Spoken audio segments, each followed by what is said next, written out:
What's interesting about talking to you, Kapil, is that you're not for everybody. In fact, it's quite the opposite. The things you think about and the way you speak really only applies to a very small set of people.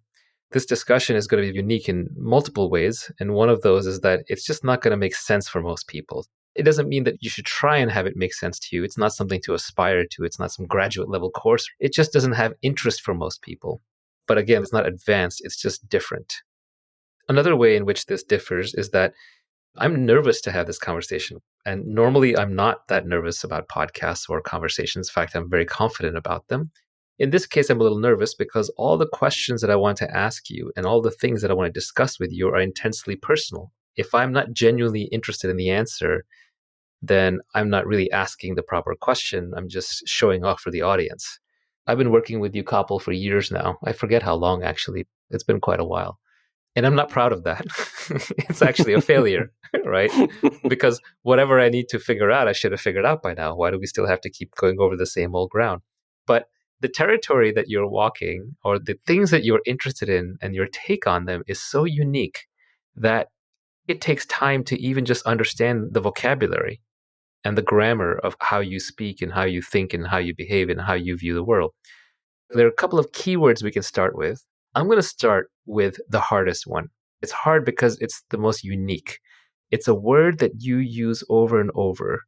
And I don't think other people really understand what you're saying. Even I still barely understand what you're saying. I have some concept of it, but it's a mental shift that is so important that I think it's really important to understand and to examine carefully what you mean before we get into the rest. And that word is prescriptions. Let's talk about prescriptions. Prescriptions are how-tos. They are hacks and they are techniques and methods, various methodologies to get somewhere. When you talk about something from the standpoint of a mechanical behavior, turning on a computer, riding a bicycle, prescriptions are useful. The problem is that whenever you venture into the realm of art in any form, be it in business or sports or even in the setting of finding peace in your life or freedom or arriving at enlightenment or all of these so-called spiritual pursuits, those things cannot be prescriptionized. If you attempt to prescriptionize them, what happens is the prescription becomes the new God. You begin to try to live up to the prescription. In the beginning, you had a place to go. I want to go to X. Then you introduce an intermediary, the prescription. This is how you get to X. Then what will happen is that your mind will begin to focus upon the intermediary, and it will enter into a deal, which it never signed up for. That deal is that for the rest of your life, you will attempt to satisfy the intermediary. In all domains, you have many people who do great things.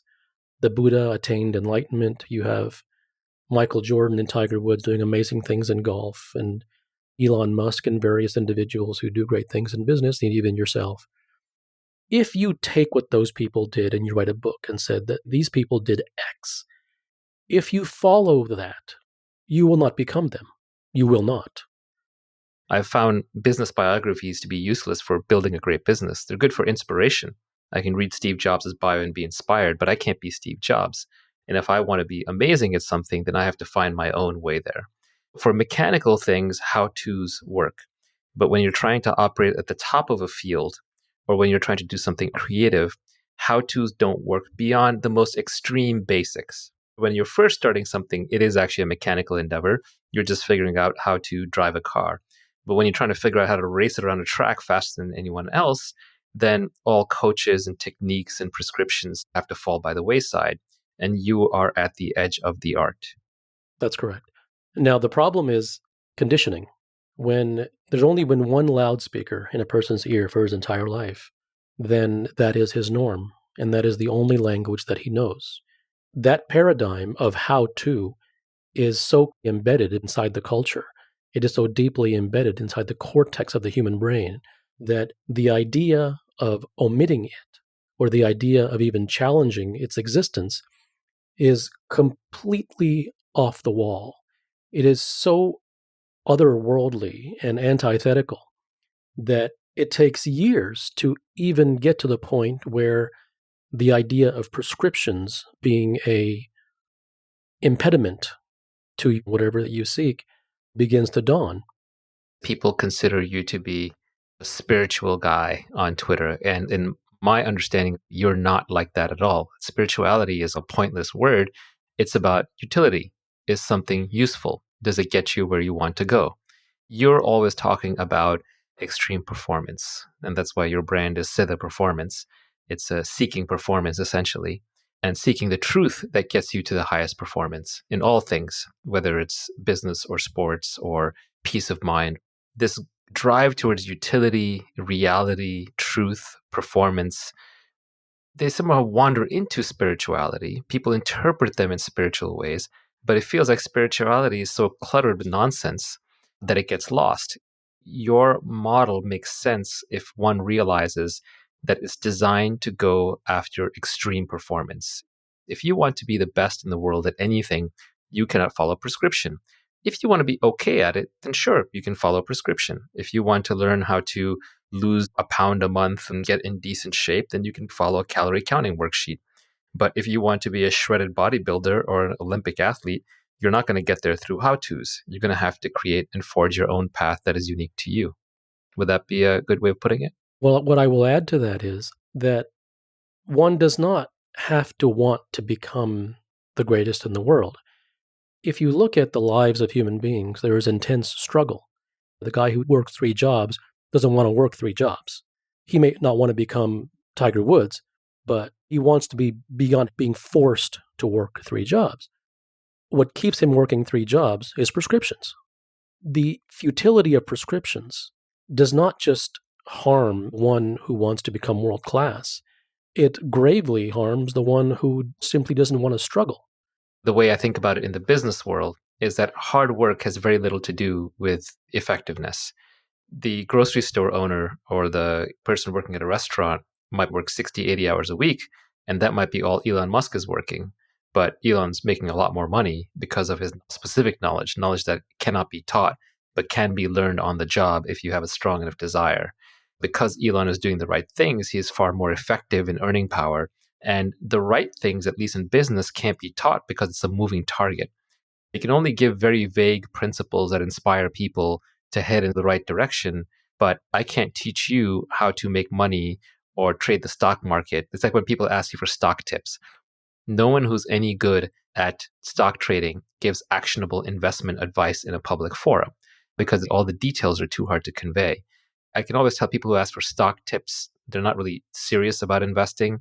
People who ask for book recommendations aren't really serious about reading. People who ask, what business should I build, aren't really serious about entrepreneurship. People who say, what career path should I take, they're not really serious about their career. When someone's asking for a how-to in anything, they aren't actually that serious about it. If they were truly serious about it, they would figure it out. But then that leaves the paradoxical question, well, how do I figure it out? Take the person who, quote, made it and became world class in whatever he did. If he went back and retraced his steps and did everything again the same way, but this time he did it by mimicking himself, he would fail. Even he wouldn't be able to do it. What has to be understood is that where greatness comes from, it's a very murky affair. It is nonlinear. It is unpredictable. Perhaps nature and the universe set it up this way, that you have to jump in. And once you jump in the soup and you're being bombarded through all sides and you live in confusion and you have no idea which way is up, if the obsession is there, then what happens is through some messy process, you find a way. You see light at the end of the tunnel. You forge a path through the jungle. That was not done according to a how. You were flailing the entire time. So there was no how to flail. When you come out through the tunnel and someone asks you how you did it, you have no idea. The thing that's almost laughable is when you ask a great athlete, can you show me how you did that? They won't come on and say, I have no idea. They will provide you with some semblance of an answer, which is a non-answer. And what they will do is, because there's a gun pointed at their head and their back's against a wall, they will create the highlights. When the human being who watches that follows the highlights, he misses. And the reason that he misses is because it's all the small things. I can't watch Roger Federer play tennis and swing the racket the same way, nor will any description from him on how to swing the racket get me to swing it the right way. Then we go to intellectual efforts. We start asking Warren Buffett why he invests in a company, and there he can try and create a mental construct as to how he thinks and how he invests in the company. But there are just as many details to Warren Buffett's activities when he decides what to invest in and how he lives his life and how he thinks as there are to Roger Federer's body running around a tennis court hitting a ball. The details are not transmissible, they're not copyable. You can be inspired to try it yourself, but without that sincerity, that obsession, you won't get there. Not only are the details not transmissible, the details are not even knowable. So Warren and Roger don't even know it themselves. Absolutely not. No great artist knows. The things that you do greatest are the things that you know not how you do them. I would argue that you're not even there when you do them. You're not consciously thinking about it.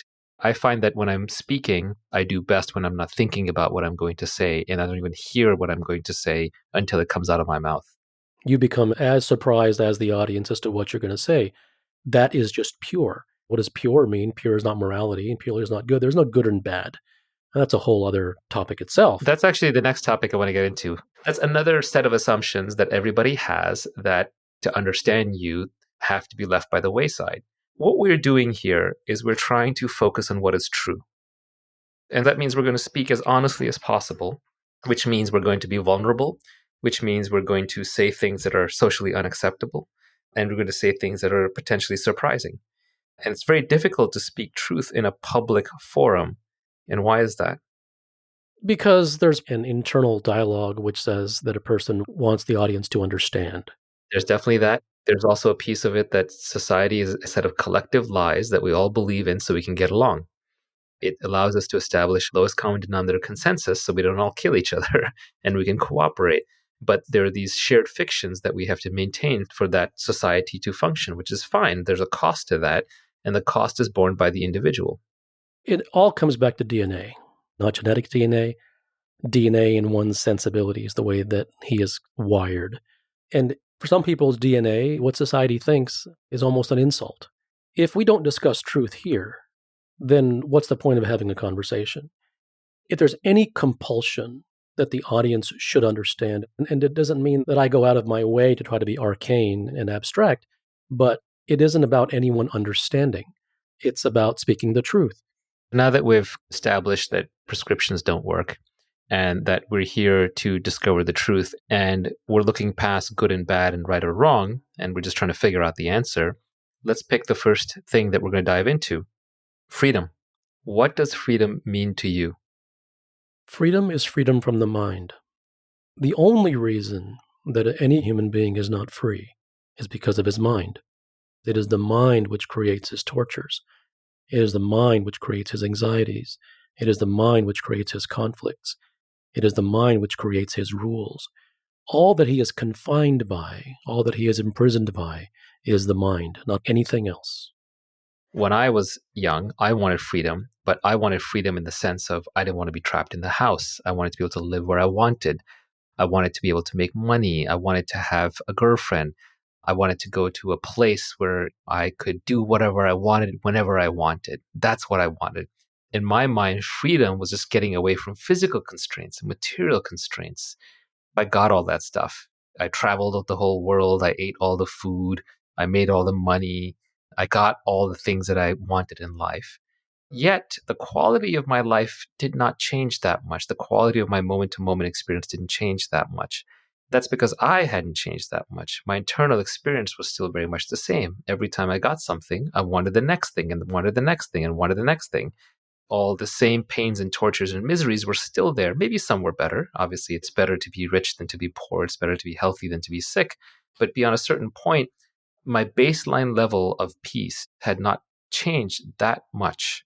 Then I started making the transition to what you're talking about, realizing that a lot of these traps were in my mind.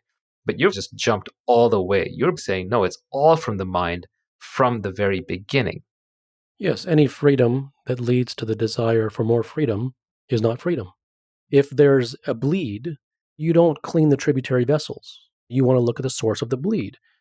Even if it took someone 30 years to learn the source of the bleed, to learn the truth about what freedom really was, it would be far more effective to begin that journey at this very second, as opposed to doing it piecemeal, because that'll take 900 years. It is not abstract to say that freedom comes from the mind. What it is revelatory. The belief is that anxiety and fears and pain arise from circumstance, that they arise from other people. As long as that belief is invested inside of someone, he will spend his life trying to change circumstance. And that will be a monumental waste of life, and you only get one. So quite frankly, there isn't enough time to go piecemeal. It is far better to not understand than it is to go piecemeal, because then you're going down a tributary, and that tributary leads to other tributaries. Very soon, you're way off course. What we're really talking about here is that all of the problems that we struggle with, we tend to externalize. We tend to solve them in the external world. And there are certain ones that are practical in the external world. Do I have food? Do I have shelter? Those kinds of things. But beyond a certain basic level, a lot of the problems we're trying to solve in the external world are actually internal problems. And even if we manage to solve the current manifestation in the external world, the new problem will just pop up tomorrow in the external world. Everyone's looking for truth, whether they profess to look for truth or not. And the evidence for that is that everyone is looking for a way out of their problems. If they weren't, then there wouldn't be 14,000 prescriptions on every single corner, from spirituality to self-help. The very fact that those things exist, and the very fact that they are populated by millions, means that there's an enormous appetite for relief from problems. And this relates back to prescriptions. No human being actually wants to be told what to do. There's something within a human being which rejects the idea of being told what to do. Quite frankly, even when you do give prescriptions, most don't follow it. And they will beg you for years to get the prescription. And when you give it, they won't do it. People look at that and say, see, you've been given the prescription and you didn't follow it. That's your fault. No, it's not. The fault is believing that that's what they really wanted. It's not. No one wants prescriptions. Freedom really is what everyone is looking for. It is just that they've been sold many lines. They've been sold many lies, that it's about meditating and it's about practicing mindfulness and it's about doing all these things. And none of those things are wrong. It's all about the question. If your question is, I like to feel better for 20 minutes a day, it gives me a sense of peace, what can I do? There's nothing wrong with that. If the question is, I really want to have peace in my life, I don't want to have problems every single day. My entire life is spent putting out fires. I don't want that anymore. That's a different question.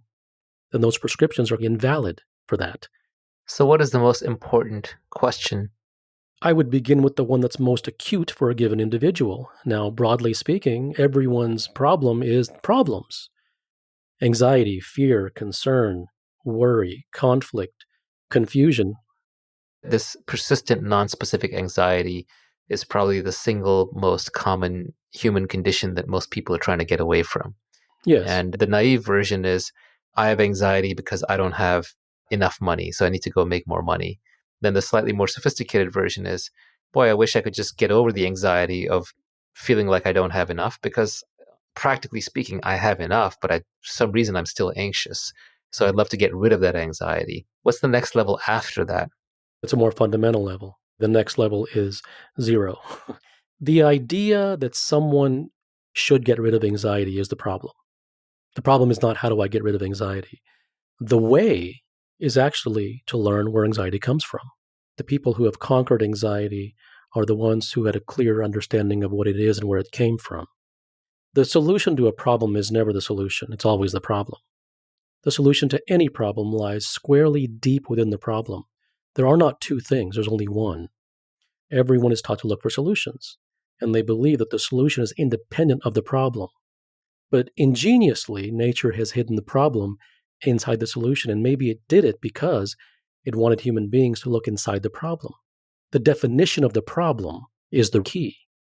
Can we go through a specific example? Absolutely. So in the case of anxiety, a person asks, how do I get rid of anxiety? Their problem isn't that they have anxiety. The problem is that their anxiety will never end as long as they look for a solution to it. Well, if I don't find a solution, then I'm always going to have anxiety. That's correct. The solution is to go backwards, is to look what actually is this anxiety. Put a name on it. When does it arise? What part of your body does it arise in? In what situations does it arise? Know the face of anxiety, not run from it like a boogeyman. Is this something that's be solved on an individual basis? There's no solving. It is simply the understanding. The solution to any problem lies diving deep into the problem. The answer lies in the anxiety. Every single thing that I say is fraught with peril because the prescription givers have hijacked the English language. They've already attached an image to every single word that I use. When I say that you have to look into the anxiety, where that will go is, thanks to the spiritual jargon, what they'll say is, oh, I must face my anxiety. No, you don't. Oh, that means that I must watch my thoughts. No, you don't. Why? Because if you do that, you'll be doing so prescriptively. You'll simply become an automaton who sits there and watches his thoughts. And then you will say, I've watched my thoughts, nothing changed. I went into the anxiety, I faced it, and nothing changed. The prescription is so subtle that any attempt to follow it removes you from the solution. Even as you're listening to my words, it isn't about finding out what I'm telling you to do. It is about understanding. And through understanding, you can take your destiny in your own hands. And even when I say that, I don't mean to motivate you by telling you that you can take your destiny into your own hands. Forgive me. 1,000 apologies. I have no interest in motivating you. Because if I motivate you, then you will get raw and say, yes, I too will do that now, and you'll fail. It is about very quiet, very serious examination of what actually is being said. Never just listen to the words. People send me all these messages saying, well, what do you mean no prescriptions? You see, that's a prescription, don't follow prescriptions. It's not about prescriptions. Go into the source of why it was being said for yourself. It is never about the words. It's where they come from. This is what makes these conversations so difficult. Even inspiring other people is hard because if they're inspired, inspiration doesn't last. It fades. It's like reading inspirational quotes or motivational posters. You spike up and then you crash back down. There are times where I've actually inspired people to go and start a business, and I regret it because if they're not inspired naturally, they're not going to be able to sustain it for a long period of time without me around. Well, it isn't about them. I would say that the only real problem would not be whether their inspiration is sustained. The real problem would be if there's a desire to inspire them. That's the non-starter. I desire on my part to inspire them. That's right. There is no other. That's another one. I can't say 2 words without it being a whole other thing. Well, let's get into it. There is no other. I've said life is a single player game. You're just competing against yourself. You're mostly arguing, having conflict with, admiring, looking at yourself. You're born alone. You die alone. How you interpret things is purely through you. How you view the world is purely through you. That's what I mean by it. Perhaps you mean something deeper than that. There is no other means that there's no problem outside of yourself, and that all conflict is self-conflict. These things in which pain arises from a circumstance aren't really caused by the circumstance. The circumstance does not cause pain. It reveals it. If someone's intention is that I wanted to inspire him, that's a problem. If the intention is that I didn't care to inspire him or not, then that's not a problem. The problem arises in the individual, because if he tried to inspire, then that came from a place of ego. Ego isn't bad. But if a person tries to inspire someone, they're really trying to attain significance in their own mind. That isn't bad either. The problem is it creates problems. That's the quote badness. If you did not care whether you inspired or not, then you'd be free. And freedom isn't good either. It's just that freedom does not create problems. So a simple example, if I'm on Twitter and I send out a tweet and I do it to get compliments. I get a whole bunch of compliments. I like those. I go and I click like on all the compliments. Then I got a few insults and the insults sting and I feel bad. It only takes one insult to cancel out dozens of compliments, mood-wise, just the way the human mind is built. After you've done this for a long enough time, you realize that it's because I'm liking the compliments that the insults hit me. They're hitting some deep fear that they might be true. If someone calls me a hippopotamus, I don't care. It's not real. But if someone says, oh, you're trying to play fake guru, that might hurt because sometimes I am trying to do that. And so if it reveals something about me, some conflict and some pain that already existed, then it hurts. Just by understanding how compliments puff me up, I can realize that insults bring me back down. And the freedom comes from realizing that it's not good or bad. I can continue to make that trade, but at least now I'm aware why I feel bad when I see an insult. All of that would circle back to, do you really want to know?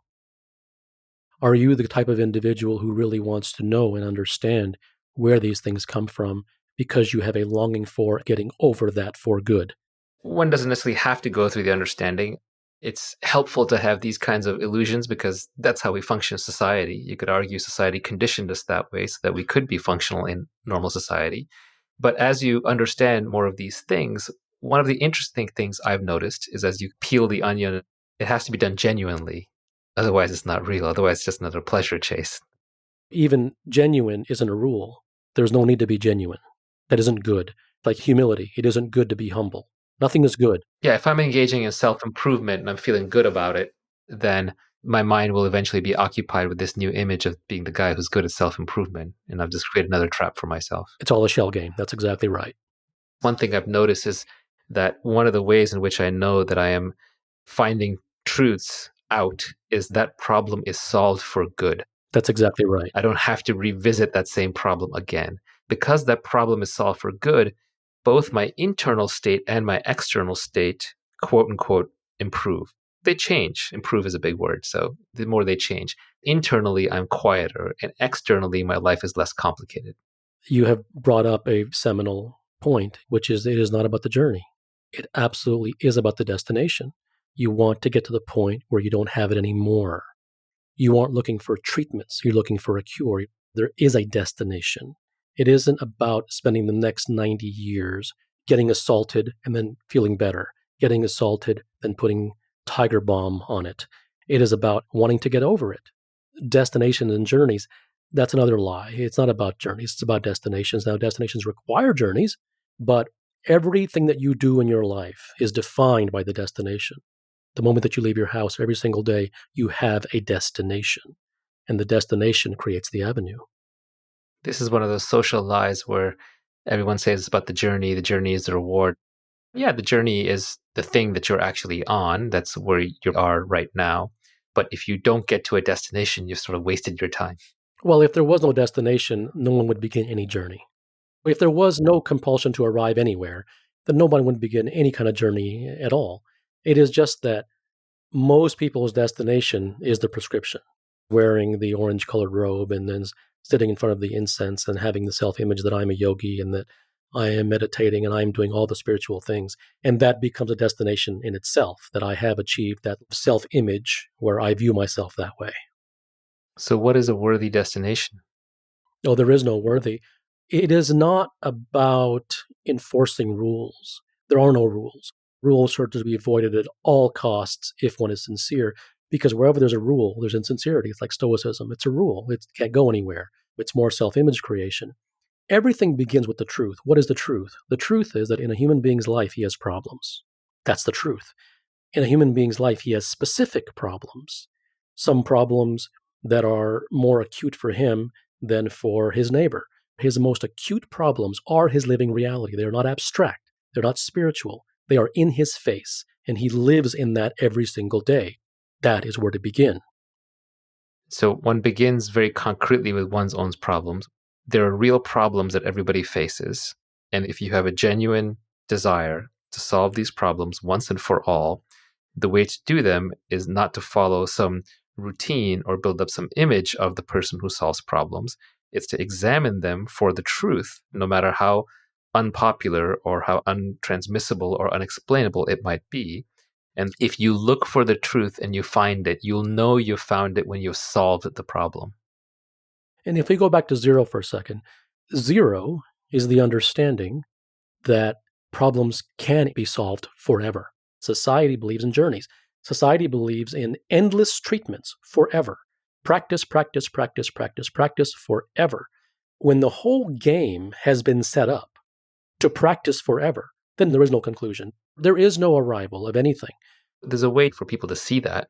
If you look at how we think about spirituality and solving problems internally, it is considered to be, oh, I'm just going to work on it forever. I'm going to go see a therapist forever. I'm going to meditate forever. I'm going to read forever. I'm going to talk to a counselor or to a coach forever. I'm going to work on it. I'm on the path. I'm on the journey.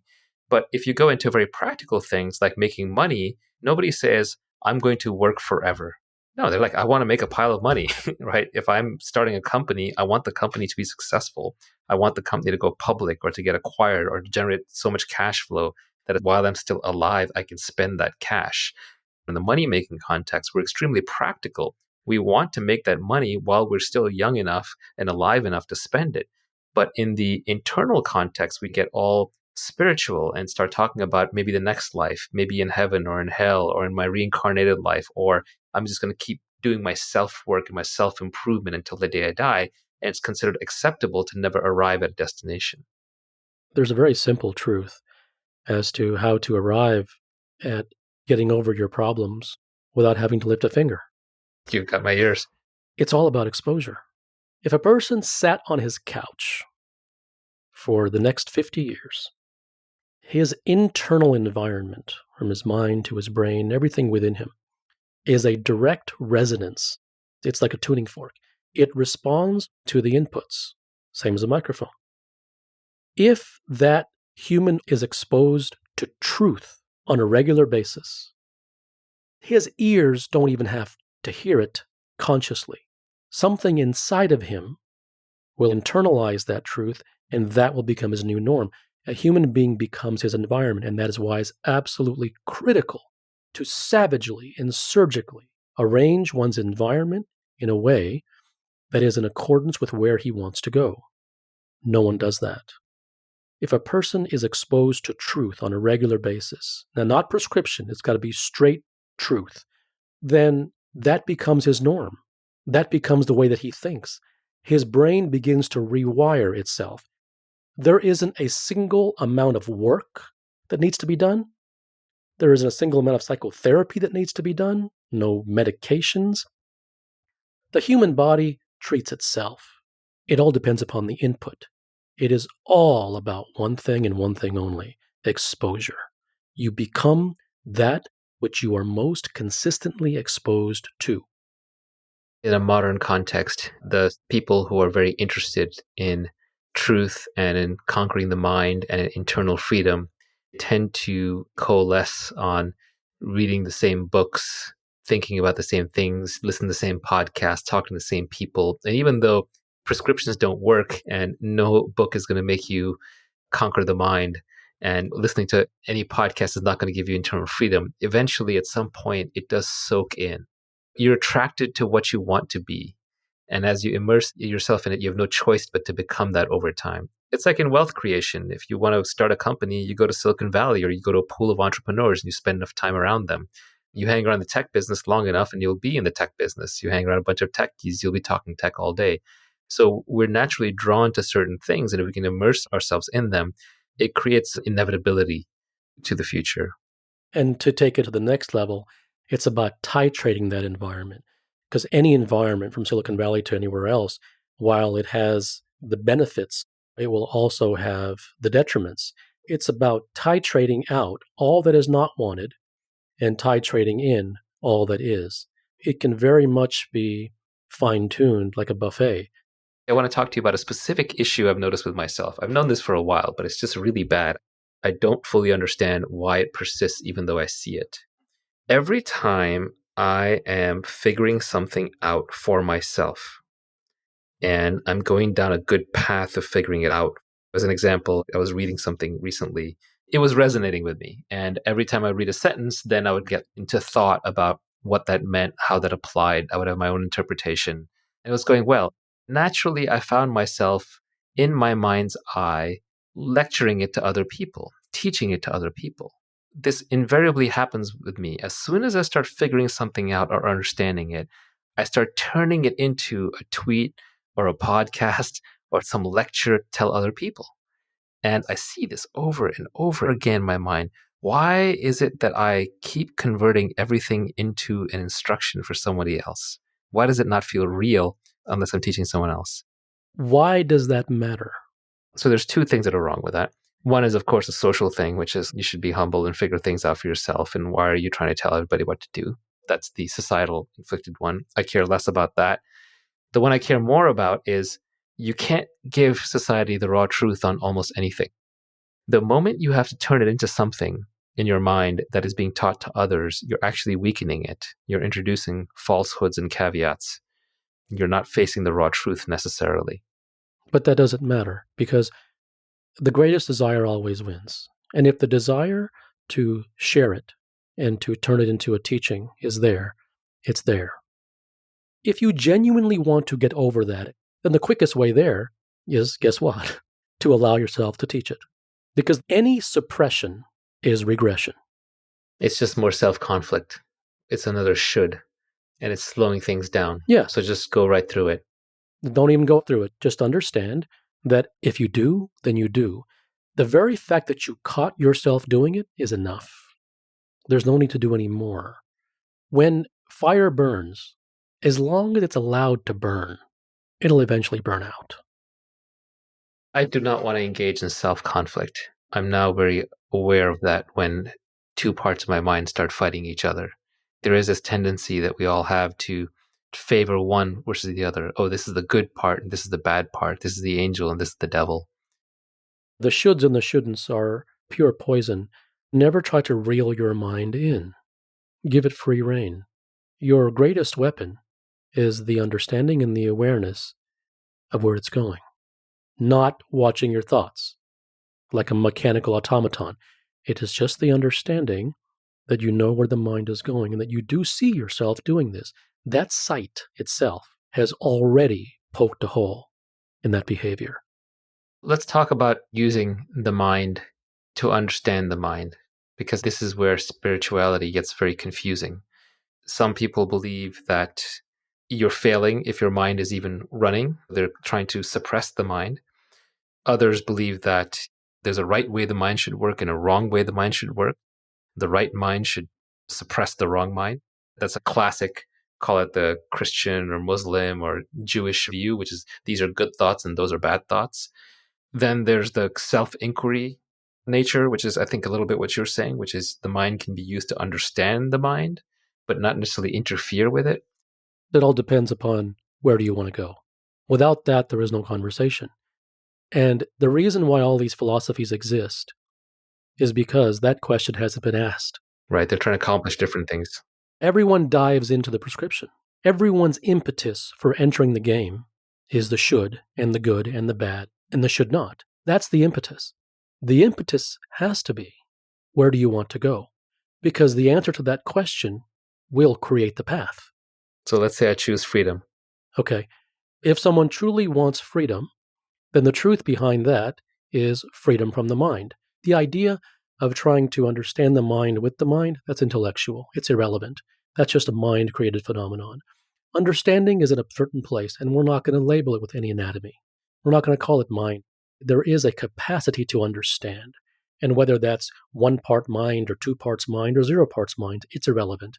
That'll just take you on another path. Forget it. The understanding will come from a certain place. It's almost like sincerity and genuineness and seriousness creates its own organ. So freedom comes from the understanding of where things come from, not the conscious attempt to end them. At least for me, the problem is, I'm more free than I used to be, so I'm making progress. Looking for progress is essentially looking for pleasure. It is the pleasure of self-image, which says I'm in a better place now than I was before, and that's why I get excited when I get some progress. It is not about prescriptionizing and turning it into a rule that pleasure is bad. That isn't truth. Truth is the understanding that the pursuit of all things in a human being's life are motivated by pleasure. There's nothing wrong with that. Nothing wrong with it at all. It's a motivator. But is it effective if you're trying to get to freedom? No, it's a different path, and it isn't a wrong one. Pleasure, you will always be on the lookout for when the ship will come in. As long as one is always on the lookout for when the ship will come in, his attention will necessarily be on the horizon. So it's hard for me to have freedom when I'm recording little gains and I'm creating this image around this person who is recording gains and getting better. that traps me in that image. I'm always thinking about that. I'm always experiencing that pleasure. Then there are setbacks. So if I suddenly get angry or unhappy, or I don't have my freedom for a moment, or I think don't have my freedom, that pleasure gets withdrawn and I'm truly unfree. I'm trapped again. Yes, that is the game of the mind. You're back in the mind. That's why freedom really is beyond the mind. It is freedom from the mind. What you have just described is a game of the mind. Now, whatever game that is, whether it's a spiritual game or a materialistic game, doesn't matter. As long as the mind has you captured playing a certain game, it's fine. It rests in harmony, knowing that it's got you. A friend of mine said that no technique of the mind will free you from the mind. But at the same time, we're talking about approaching this through truth and understanding. Isn't that just the mind again that's doing the understanding, or it's something beyond the mind that is understanding? Where there is sincerity and where there is seriousness, that is its own instrument of examination.